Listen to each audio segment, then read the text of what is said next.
here we are again with a little bit more folding of some things. We're going to create this figure. You may have remembered from some of the very first pictures that I showed of some of the origami stuff.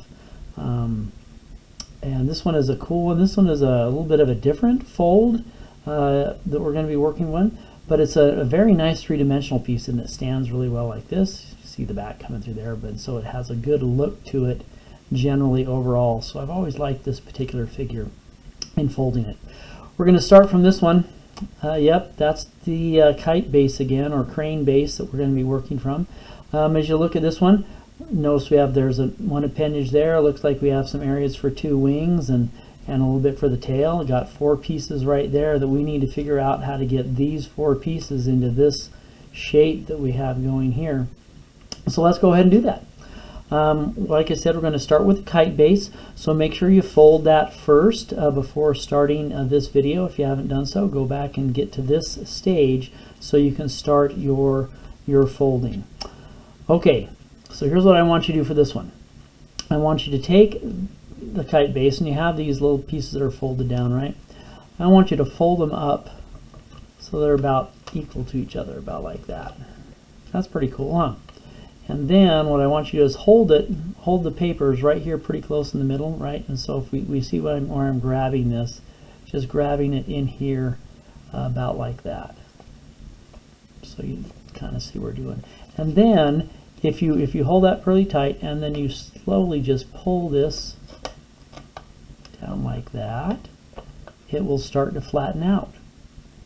Once you've pulled it as tight as you can here, what I want you to do is go to one of these edges and pull this tight, and I want you to fold that down so it's nice and even and straight.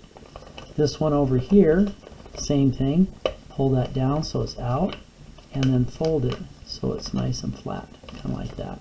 And so what you're going to have now is, it looks like this from this side, it looks like this from this side, so it's kind of three-dimensional already on what it is we're doing on those. And so that's the first step for this particular base. And once again, that was with the pieces that were just sitting in here like this, right?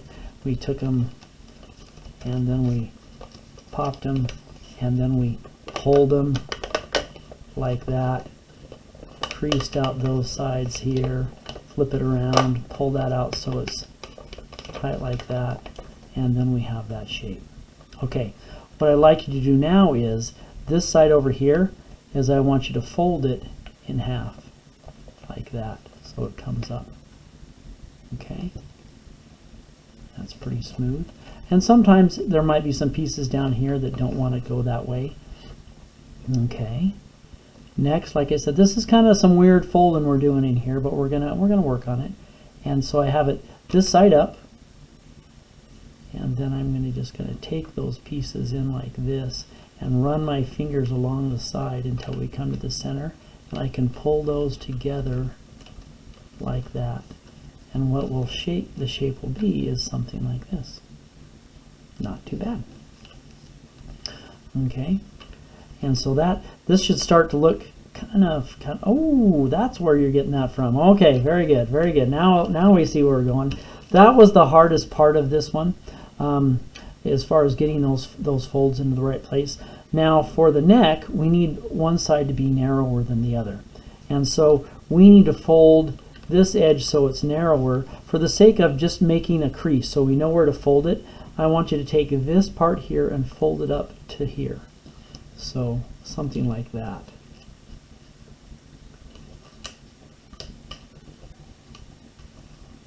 Okay, but I don't want it on the outside. I need it in here on this side, and so I'm just going to take that, now that I have that marker, and I'm do a reverse fold on this one so it folds up to the inside. Okay, so this is folding in around like that.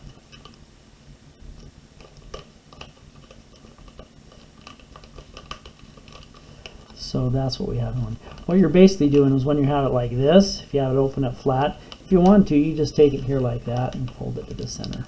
That's what you're doing. And then this piece over here, it needs to be folded up to the center as well. kind of a complicated deal like that, right, is what you're doing. Let me go back to this piece over here, right? We got this far here, and so that was easier to understand, is we folded that piece off. Let's flip it over. Going to make a preliminary crease so we know where it is and where things are folding. We want this to come to a point.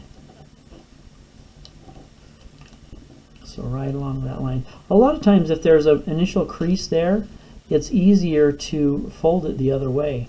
And so now I just need to take this piece and fold it around back inside. So let's straighten that out. We see where it's supposed to fold on the crease, so we can reverse fold right on that line. Like I said, the paper is a little weaker right there, so it'll want to fold on that line and go to the inside like that. Let's flip her back around here because that's the way kind of I roll. Okay, so I want to create the tail portion. Let's bring this back into here. So the back side of it, we need that to go in a little bit. So let's take this way. I'm going to open it up a little bit like that. I'm going to fold this piece back in right on its original fold. Right on its original fold. Just come right back here like that. And then take and then fold it back out again, however far you deem necessary for a tail. And then you can fold it back close again.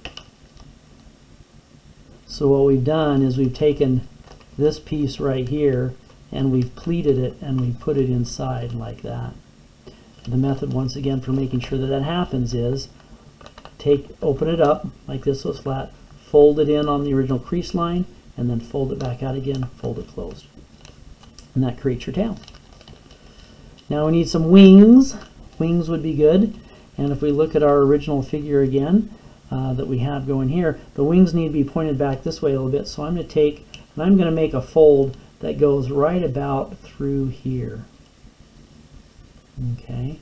And what I use as a guide, as I start to lift and I start to fold that paper over a little bit like this, I try to have it so it meets like right about right there. So this line right here is shooting out the back, is kind of parallel with the back. Creating parallel lines is a good thing on that one in art. So there's repetition on things that we're looking for. And then I'm just going to fold that down flat like that. So this line here in the middle of the wing is parallel with the back. Along those lines. Flip it over. Do the same thing. Fold this wing out so it's going in the same direction as the other wing. From the corner all the way down here to the corner, so it has a long line that's coming up over here. Sometimes people fold that up a little bit higher, but we want it all the way to the corner. This line in the center is about in the middle here, so that all this is parallel. That's a good art sort of a thing that we have going on with that. Okay, the next thing we need to do is we need to get the neck folded. This one we're going to do kind of some similar to what we did with the crane on the flapping bird, as we look at some of this folding that's happened over here. First, let's give us a guide. So I'm going to have this right where the wings meet down here at the bottom. I'm just going to take and I'm going to fold it up so it goes back up like that. The only difficulty is if I let it go, it unfolds. So that's not very good for a three-dimensional sort of a thing.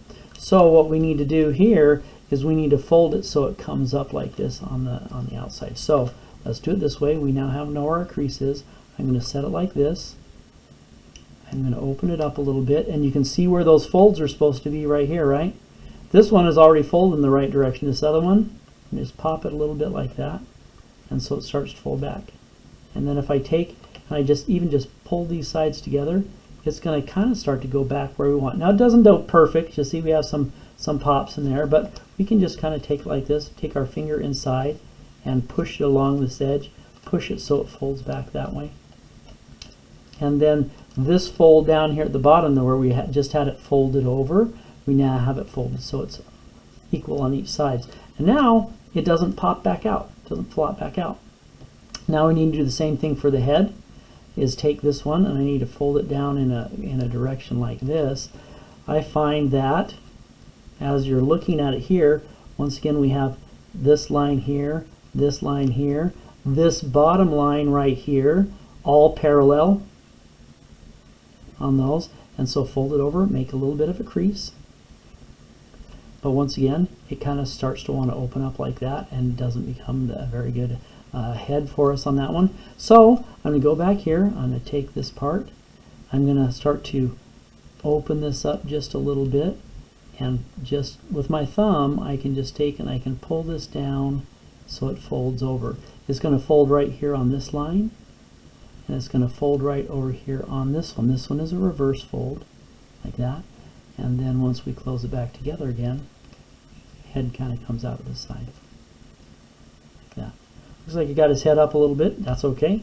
Maybe he's trumpeting a little bit on those. And so that is the basic flat thing. If you take, I like to take this and maybe make a crease back here so the wings come out a little bit like that.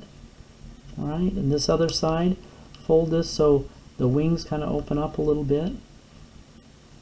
And then this will sit like that. And from the side, 3/4 view, you can kind of see it has a nice three-dimensional look to it. So now we have a couple of swans. That's pretty good.